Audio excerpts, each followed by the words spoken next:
2014년의 어느 날 밤, 강원도 고성의 동부전선에서는 병사 5명이 숨지고 7명이 중상을 입게 되었는데, 그날 밤에는 무슨 일이 있었던 것일까?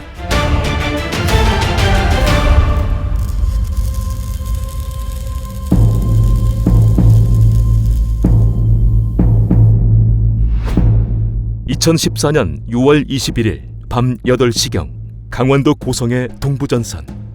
초소 근무를 마친 22사단 55연대의 병사들은 복귀를 위해 집결하게 되고, 그 중에는 임병장이 있었는데, 그는 입대할 때만 해도 A급 관심사병으로 분류되었으나 재검을 통해 양호 판정을 받았고, 이후에는 GOP에서 근무하며 어느덧 전역을 3개월 앞둔 상황이었다. 그렇게 병사들과 임병장이 근무를 마치고 복귀하며 병사들의 평범한 하루 일과가 끝나가는 듯 했으나, 이때 임병장이 초소에 뭘 두고 와서 다시 다녀와야겠다며 대열에서 혼자 물러났는데, 그때부터 부대의 비극이 시작되었다.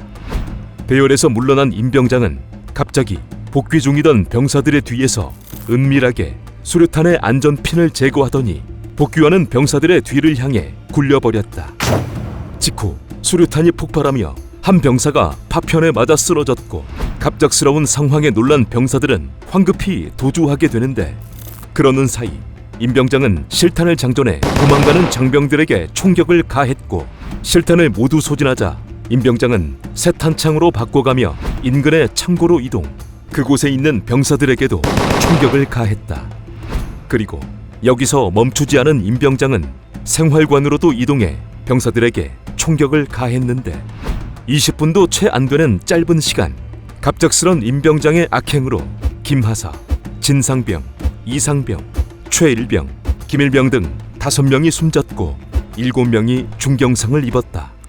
직후 이러한 엄청난 사건을 저지른 임병장은 K2 소총과 실탄 수십여 발 등으로 무장한 채 부대를 이탈하여 산속으로 숨어들었고, 그러는 사이 22사단은 자체적으로 진돗개 하나를 발령 9개 대대급의 병력을 투입해 수색작전을 벌여보지만 임병장은 쉽게 잡히지 않았다. 도주 중이던 임병장은 수색병사들과 몇 차례 마주쳤으나 태연하게 훈련병이다, 피아식별띠를 가지러 가는 길이다, 암구호를 잊어버렸다는 식의 거짓말로 수색을 따돌렸고, 과정에서 아군끼리의 오인 사격으로 수색 중이던 병사가 관통상을 당하기도 했다. 그렇게 이틀이 지난 6월 23일 오전 8시경 군은 부대에서 동쪽으로 약 7km 정도 떨어진 강원도 고성의 한 야선에서 임병장을 발견, 즉시 포위망을 형성한 뒤 임병장에게 전투 식량과 식수 등을 공급하며 자수를 권유했으나 임병장은 거부했다. 3시간 정도가 지난 오전 11시경 임병장의 아버지를 비롯한 가족들이 현장을 찾아 투항을 권유했으나, 이때 그는 이미 엄청난 범행을 저질렀기 때문에 더 살 수 없을 것이라며 투항을 거부했다. 그로부터 또 3시간 정도가 지난 오후 2시경 종이와 펜을 요구한 임병장은 이러한 내용의 편지를 작성한 뒤 자신의 총기로 왼쪽 어깨와 가슴 사이에 실탄을 발사하여 극단적인 선택을 하게 되었다. 하지만 생명에 지장이 없었던 임병장은 결국 타령 43시간 만에 검거되어 병원으로 옮겨졌고, 이후 어느 정도 회복한 뒤 조사를 받게 되는데, 전역을 3개월 앞둔 말년 임병장, 그는 대체 왜 이런 엄청난 사건을 저지른 것일까? 2014년 당시 23이었던 임병장, 본명 임도빈. 그는 어린 시절부터 대인관계가 넓은 편이 아니었고 친구들과 어울리는 걸 싫어했으며, 또한 지나칠 정도로 내성적인 성격 탓에 학창시절에는 따돌림과 괴롭힘을 당해왔다. 때문에 임도빈은 수능을 앞둔 시점에 자퇴했고, 대인기피증이 있었던 그는 혼자서 검정고시를 준비하여 방송통신대학에 입학했으나 1학기에는 등록금만 내고 학교에 나오지도 시험도 보지 않았기에 친구나 교수와의 관계도 제대로 맺지 못했다. 그러다 2012년 12월 군에 입대했으나 군 생활에서도 어려움을 느끼게 된다.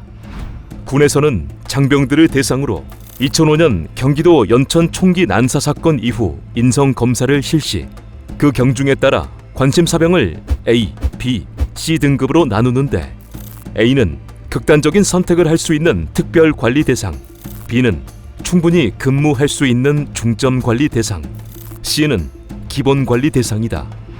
이 검사에서 A급 관심사병으로 분류된 임병장은 군 생활을 이어오다 2013년 11월 B등급을 판정받았고 지휘관의 판단 아래 2달 뒤인 2014년 1월부터 GOP 경계 근무에 투입되었는데 그러던 임도빈에게 사건 당일인 6월 21일이 찾아왔다. 사건 당일인 2014년 6월 21일 오후 4시경 초소 근무 중이었던 임도빈은 순찰일지 뒷면에 다른 병사들이 그려놓은 듯한 그림을 찝찝한 마음으로 보게 되는데 이유는 과거 몇 차례 다른 병사들이 자신을 장난스럽게 그려놓은 그림을 보고 기분이 나빠진 기억이 있어서였고 그래서 한동안은 펼쳐보지 않았으나 그날에는 설마하며 순찰일지 뒷면을 보게 되었다. 하지만 역시나 순찰일지 뒷면에는 임병장을 우스꽝스럽게 그려놓은 엉뚱하고 어리숙한 캐릭터 스폰지밥과 라면을 좋아하는 임병장을 묘사한 라면 전사 등의 그림이 그려져 있었고 그 옆에는 슬라임 땡땡, 땡땡 오타쿠라는 말의 자음이 적혀져 있었다. 여기서 슬라임은 부대원들이 평소 임병장을 부르는 별명이었고 이 외에도 순찰일지 뒷면에는 병사들의 특성을 묘사하거나 만화 캐릭터 등으로 비유한 총 67개의 그림이 그려져 있었는데 그중 임병장을 빗댄 그림은 16개 정도였다. 사소한 장난으로 그림을 그려놓은 듯 했으나 이 그림을 본 임도빈은 학창시절 따돌림을 당하며 돈을 빼앗겼던 기억과 주변의 놀림 때문에 학교를 자퇴했던 기억, 입대 후 일부 병사들로부터 무시당하던 일들을 떠올렸다. 그리고 이렇게 살다간 자신의 미래도 과거와 똑같이 비참할 것이라는 생각과 이런 상태로 전역해서 사회에 나가더라도 의미가 없다는 생각을 했다. 그리하여 임병장은 결국 자신에게 이런 기분을 들게 한 동료들을 모두 없애버리고 자신도 목숨을 끊을 생각에 범행을 저지른 것이었다. 이러한 내용을 조사 중에 진술한 임도빈은 이 외에도 조사 중 평소 후임들이 선임 대우를 해주지 않았다. GOP에 투입된 직후부터 따돌림이 시작되었고 간부들도 뒤통수를 때리고 돌을 던지는 등 병사들과 간부들까지 자신을 따돌렸다며 자신을 괴롭힌 간부의 이름을 진술하기도 했다. 이러한 내용은 군 수사팀의 발표로 세간에 전해졌고 그러는 사이 임도빈의 악행으로 세상을 떠난 병사 5명의 연결식이 합동으로 진행되었는데 그 5명의 병사들 중 1명만 임도빈을 괴롭힌 사람이었고 4명은 임도빈을 힘들게 했던 사람들이 아니었다. 이에 대해 임도빈은 조사 중 4명에게는 미안하다며 눈물을 보였으나 부질없는 일. 이후 구속되어 재판에 넘겨진 임도빈은 부대에서 집단 따돌림을 당해 범행을 저지른 것이라며 정상 참작을 호소했지만 1심을 맡은 제1야전군 사령부 보통군사법원은 무고한 전후에 총구를 겨눈 잔혹한 범죄는 극형 선고가 불가피하다며 법정 최고형인 사형을 선고했다. 이에 임도빈 측은 재판부가 따돌림 당한 사실을 인정하지 않았다며 항소했고 2심인 국방부 고등군사법원은 임병장의 범행을 극도의 인명경시 범죄라고 지적하며 원심을 확정했다.